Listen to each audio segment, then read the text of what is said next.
Hello student, कैसे हो? आशा करता हूँ ठीक ही होंगे। तो आज हम एनसीईआरटी मैथमेटिक्स क्लास 9th का चैप्टर 3 का इंट्रोडक्शन पार्ट देखेंगे। देखिएगा, जो क्लास 9th का मैथ है एनसीईआरटी बुक में, ये जो चैप्टर 3 है उसका नाम है निर्देशांक ज्यामिति। तो इसमें कुछ चीजों का हम अध्ययन करेंगे अभ्यास हल करने से पूर्व, और देखते हैं क्या क्या बातें हैं जिसे जानना बेहद जरूरी होता है। जैसे निर्देशांक ज्यामिति का मतलब है, मान लो हमारे घर में एक मेज है और इस पर कोई वस्तु यहाँ पर रखी है, और मेज पर इतना अधिक सामान है कि किसी व्यक्ति को भेजेंगे तो उसको खोजने में बहुत देर लगेगा। यहाँ पर एक मान लो माचिस रखा हुआ है और पूरा मेज जो है पूरी तरह से भरा हुआ है। कुछ भी रखा है लेकिन ये पूरी तरह से मेज हमारा भरा हुआ है। अगर किसी ने हमसे पूछा कि माचिस कहाँ है, तो हम कहेंगे मेज पर है, और जाएगा तो इसको खोजेगा इतना तो उसको बहुत समय लग सकता है। तो उसको इस माचिस की सटीक जानकारी हम कैसे दे सकते हैं, उसका अध्ययन इस हमारी निर्देशांक ज्यामिति में है। तो सबसे पहले ये मान लीजिए एक हमारा दिशा बना लेते हैं। ये दक्षिण दिशा है, ये उत्तर दिशा है, ये पूर्व है और ये पश्चिम है। ये दिशा बना लेंगे। हम इस दिशा को कहेंगे दक्षिण पूर्व। दक्षिण पूर्व, दक्षिण पूर्व दिशा है हमारा, और इसमें दक्षिण से इसकी मान लो दूरी जो है वो 3 मीटर है। बहुत बड़ा हमारा मेज है। और इधर से जो दूरी है वो 4 मीटर। तो हम बताएंगे उसको, जो व्यक्ति खोजने जाएगा माचिस, हम कहेंगे हमारे मेज पर एक माचिस रखा है जिसकी जो दूरी है वो दक्षिण दिशा से 3 मीटर है, और पश्चिम दिशा से 4 मीटर है। तो जाएगा बड़ी आसानी से, इधर से 3 मीटर नाप लेगा, इधर से 4 मीटर, जहां दोनों मिलेंगे यहाँ जाके उसको माचिस बड़ी आसानी से मिल जाएगी। तो ये सभी, इसका अध्ययन, कोई भी वस्तु कहाँ पर स्थित है उसका अध्ययन किया जाता है निर्देशांक ज्यामिति में। तो निर्देशांक ज्यामिति जो है, पढ़ने से पहले हमें पढ़ना है निर्देशांक क्या है, तभी तो उससे संबंधित ज्यामिति पढ़ेंगे। निर्देशांक क्या है? तो सबसे पहले एक तल होता है, जैसे ये है, एक बोर्ड है, एक तल है, और तल पर एक रेखा ऐसे खींच सकते हैं जो एकदम जमीन के समांतर हो। इसको कहेंगे ये यक्ष निर्देशांक है या यक्ष अक्ष है। इसका नाम देंगे यक्ष अक्ष। यक्ष अक्ष। और फिर इसके लंबवत, एक्स अक्ष के लंबवत एक दूसरी रेखा खींच लेंगे और उसका नाम देंगे वाई अक्ष। इसका नाम है वाई अक्ष।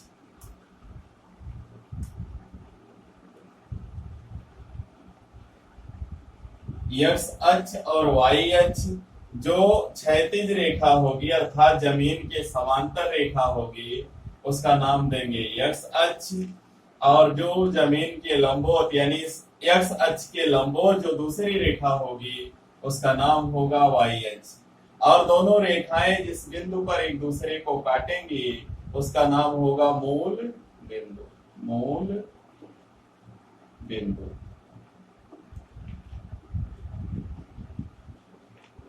तो ये कुछ बातें हैं। किसी तल में, किसी समतल में एक क्षैतिज और एक ऊर्ध्वाधर रेखा खींचते हैं।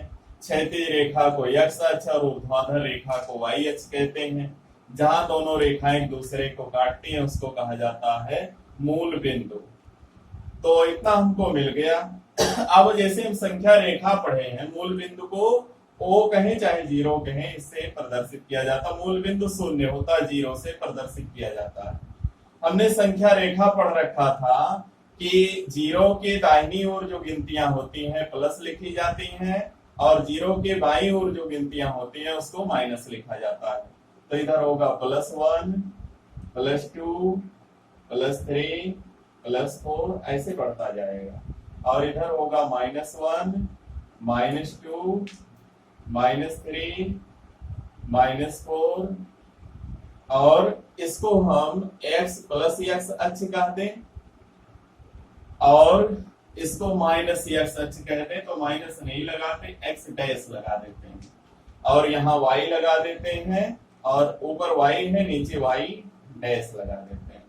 तो ये कहलाता है मूल बिंदु के जो दाहिनी ओर x अक्ष है वो धनात्मक x अक्ष कहलाता है और जो बाईं ओर x अक्ष है उसको ऋणात्मक x अक्ष के नाम से जाना जाता है। मूल बिंदु के ऊपर धन YH और मूल बिंदु के नीचे ऋण YH।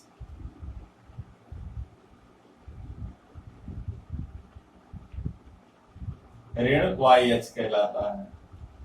तो पहली बात तो हमने पढ़ लिया, दो अक्ष होते हैं, एक x अक्ष है एक y अक्ष है और दोनों अक्ष जहां एक दूसरे को काटते हैं उसका नाम होगा मूल बिंदु। मूल बिंदु के दाहिनी ओर की दूरियां धनात्मक चिन्ह के साथ, बाईं ओर की दूरियां ऋणात्मक चिन्ह के साथ, ऊपर की दूरी धनात्मक और नीचे की दूरी ऋणात्मक होती है। इस बात का हम हमेशा ध्यान रखेंगे। ये x डैश को x अक्ष कहा जाता है, y डैश को y अक्ष कहा जाता है और जहां दोनों काटते हैं उसको हम O या 0 से लिखते हैं और उसको मूल बिंदु के नाम से जाना जाता है। तो मूल बिंदु के दाहिनी ओर x अक्ष, बाईं ओर ऋण x अक्ष और ऊपर प्लस y अक्ष और नीचे माइनस y अक्ष होता है।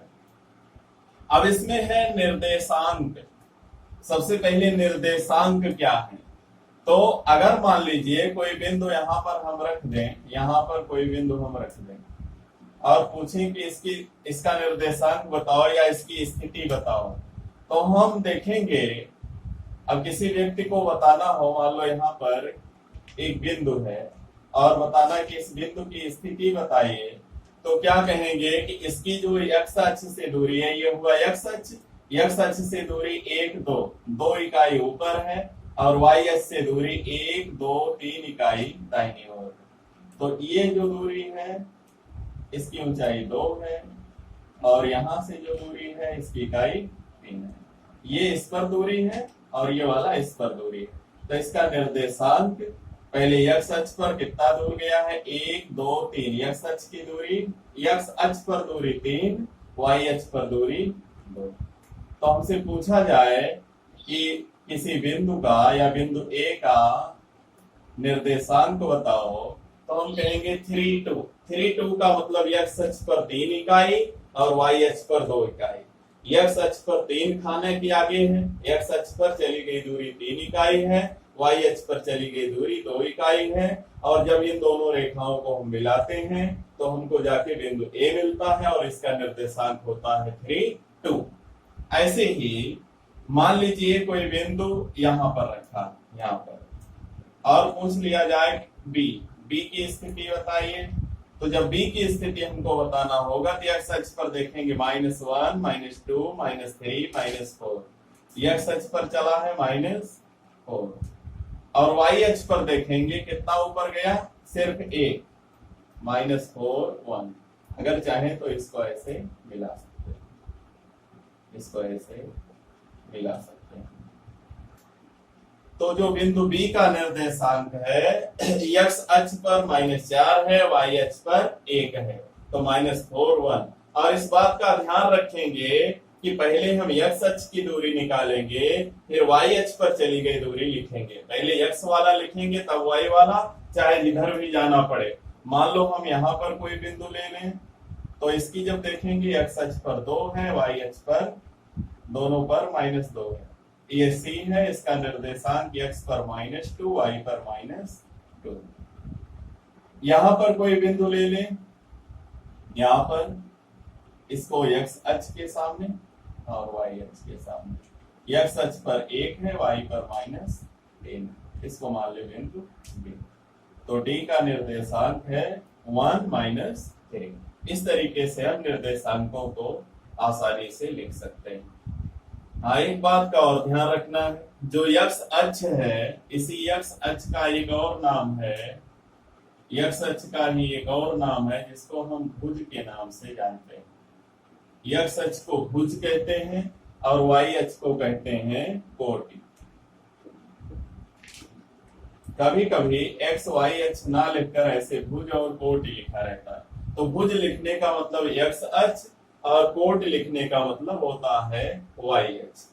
तो इस तरीके से हम निर्देशांक ज्यामिति को समझ सकते हैं।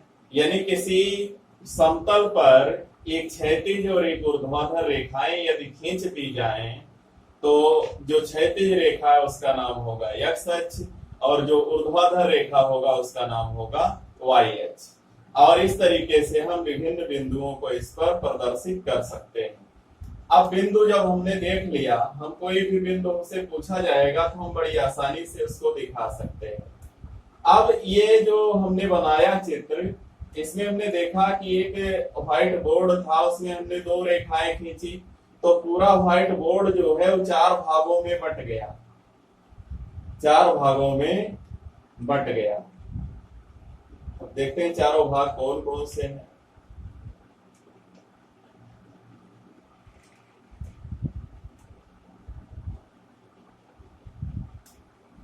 चारों भाग कौन कौन से हैं? एक भाग ये है, दूसरा भाग, तीसरा भाग, चौथा भाग। ये जो दोनों रेखाएं हैं, इसने हमारे ब्लैक बोर्ड को 4 बराबर भागों में बांट दिया, 4 बराबर भागों में बांट दिया। प्लस एक्स और प्लस वाई द्वारा जो घिरा है वो 1 कहलाएगा, माइनस एक्स प्लस वाई द्वारा घिरा है वो 2 कहलाएगा, माइनस एक्स माइनस वाई द्वारा घिरा है 3 कहलाएगा, और प्लस एक्स माइनस वाई द्वारा जो घिरा है वो 4 कहलाएगा। इसको बोलते हैं प्रथम चतुर्थांश, प्रथम चतुर्थांश, चतुर्थांश। जैसे एक अंश पूरा है, उसके 4 भाग में बांटते, प्रत्येक भाग जो है 4 भाग में बांटने पर जो प्रत्येक भाग मिलेगा उसको चतुर्थांश कहते हैं। ये द्वितीय चतुर्थांश, द्वितीय चतुर्थांश,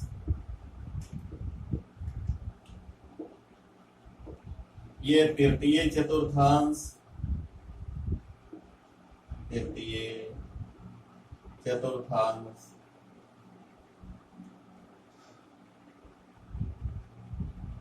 गिनतियां लिखना आवश्यक नहीं, केवल नाम जानना हमको। प्रथम चतुर्थांश, द्वितीय चतुर्थांश, तृतीय चतुर्थांश और चतुर्थ चतुर्थांश, चतुर्थ चतुर्थांश। ये 4 चतुर्थांश हैं। पहले में हमें देखना है, पहले एक्स अक्ष फिर वाई अक्ष। एक्स अक्ष का चिन्ह क्या है? प्लस है। वाई अक्ष का चिन्ह क्या है? प्लस है। डैश नहीं लगा तो प्लस है। तो पहले चतुर्थांश का चिन्ह जो होता है वो प्लस प्लस होता है। चलते हैं दूसरे में, ये दूसरा चतुर्थांश है, इसमें जो एक्स अक्ष है उस पर डैश लगा है यानी माइनस है, और वाई अक्ष है इस पर डैश नहीं लगा दिए प्लस है। इसका चिन्ह होगा माइनस प्लस। इसका चिन्ह एक्स अक्ष माइनस है, वाई भी माइनस है, तो माइनस माइनस, और इसका चिन्ह एक्स प्लस है और वाई माइनस है। हमेशा ध्यान रखना, पहले एक्स अक्ष का चिन्ह लिखेंगे तब वाई अक्ष का चिन्ह लिखेंगे। इस तरीके से हम चतुर्थांशों को आसानी से लिख सकते हैं, सबका चिन्ह बता सकते हैं। तो पहले चतुर्थांश का चिन्ह है प्लस प्लस, दूसरे का माइनस प्लस, तीसरे का माइनस माइनस और चौथे का प्लस माइनस, प्लस माइनस। इस तरीके से हम सभी चतुर्थांशों के चिन्ह, चारों के चिन्ह लिख सकते हैं। अब देखते हैं इससे थोड़ा आगे, जैसे हमें सबका चिन्ह मिल गया, हमने चतुर्थांश देख लिया, 4 चतुर्थांश होते हैं। अब मान लीजिए कोई बिंदु हमको दिया है और पूछ रहा किस चतुर्थांश में है, तो कैसे बताएंगे। तो कुछ उदाहरण लेते हैं। कुछ निर्देशांक दिए 2 1, अगला है -1 3, अगला है 2 -4, अगला है -1 -2, अगला है 3 -7, अगला है -2 4, अगला है 3 0। और हमसे पूछा जाए कि बताइए कि ऊपर दिए गए बिंदु किस चतुर्थांश में है, तो हम क्या करेंगे, ये प्लस है ये भी प्लस है, तो पहला प्लस और प्लस हुआ, किस चतुर्थांश में जाएगा, ये प्रथम में जाएगा, पहले चतुर्थांश में। दूसरा जो है इसमें हमने चिन्ह बनाया था minus plus minus minus plus minus, ये 4, ये पहला चतुर्थांश था, ये दूसरा था, ये तीसरा चतुर्थांश था और ये चौथा था। तो हम देखेंगे कि दूसरा वाला माइनस प्लस, तो माइनस प्लस देखेंगे दूसरे में है, तो ये किस चतुर्थांश में जाएगा, द्वितीय में। अगला plus minus, plus minus, plus minus किसमें, 4 में है, तो ये जाएगा चौथे चतुर्थांश में। फिर आगे माइनस माइनस, ये जाएगा थर्ड में, तीसरे चतुर्थांश में। प्लस माइनस जाएगा चौथे चतुर्थांश में, और माइनस प्लस जाएगा दूसरे चतुर्थांश में। और इसको देखेंगे प्लस है और अगला 0 है, कहने का मतलब x का मान धनात्मक है और y का मान 0 है, यानी y अक्ष पर नहीं गया, तो ये जो कहलाएगा x अक्ष पर, x अक्ष पर, ये किसी चतुर्थांश में नहीं जाएगा, बल्कि ध्यान दीजिएगा इसको किस तरीके से दिखाएंगे, इसको किस तरीके से दिखाएंगे, 0 है, x है, y है, x डैश है, y डैश है, और इस पर दिखाएंगे 1 2 3, 1 2 3। अब हमको दिखाना है x अक्ष पर 3, x अक्ष पर 1 2 3, यहाँ पहुंचे, y पर 0, y पर जाना नहीं है, तो जो बिंदु हमारा होगा यहाँ मिलेगा, और यहाँ जो बिंदु होगा उसको हम कहेंगे वो किस अक्ष पर है, x अक्ष पर है। तो इस तरीके से अगर हमको कुछ निर्देशांक दिए हों और पूछा जाए किस चतुर्थांश में है, तो बड़ी आसानी से इसको बता सकते हैं। और जो दूसरे तरह का क्वेश्चन मिलेगा हमको, वो मिलेगा इस तरीके से, देखिएगा जो दूसरे तरीके से मिलेगा वो ऐसे बना रहेगा, x x dash y y dash मूल, इस पर 1 2 3 4 1 2 3 -1 -2 -3 -4 -1 -2 -3 -4, ऐसे। अब इसमें क्या रहेगा कि कोई बिंदु ऐसे यहां लिखा रहेगा,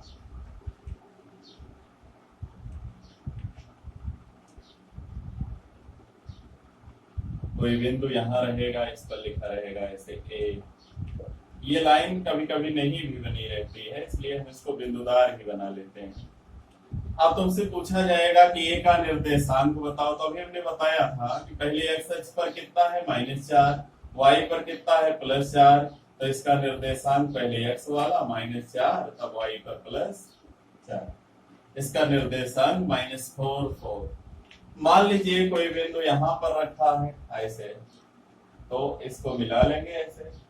पहले देखेंगे, मान लो बिंदु B है, पहले x पर कितना है 2, y पर कितना है -2, तो इसका निर्देशांक 2 -2। कोई बिंदु यहाँ पर रखा है, मान लो ये बिंदु C है, और किसी ने पूछा C का निर्देशांक बताओ, तो हम देखेंगे पहले x अक्ष पर है ही नहीं, यानी दाएं बाएं गया ही नहीं है, तो x का मान हो जाएगा 0 और y का मान हो जाएगा 1 2 3। कोई बिंदु यहां पर रखा है तो x का मान 4, y पर गया नहीं तो y का मान 0। इस तरीके से हम किसी दिए गए, जैसे बिंदु A दिया, B दिया, C दिया, D दिया है और उसका निर्देशांक पूछ रहा है, तो हम इस तरीके से देखकर उसके निर्देशांक को आसानी से लिख सकते हैं। तो बस इस वीडियो में इतना ही। अगर हमारा वीडियो पसंद आएगा तो लाइक कीजिएगा, शेयर कीजिएगा और चैनल को सब्सक्राइब कीजिएगा और सरकार द्वारा निर्धारित लॉकडाउन नियमों का पालन करते रहिएगा। धन्यवाद।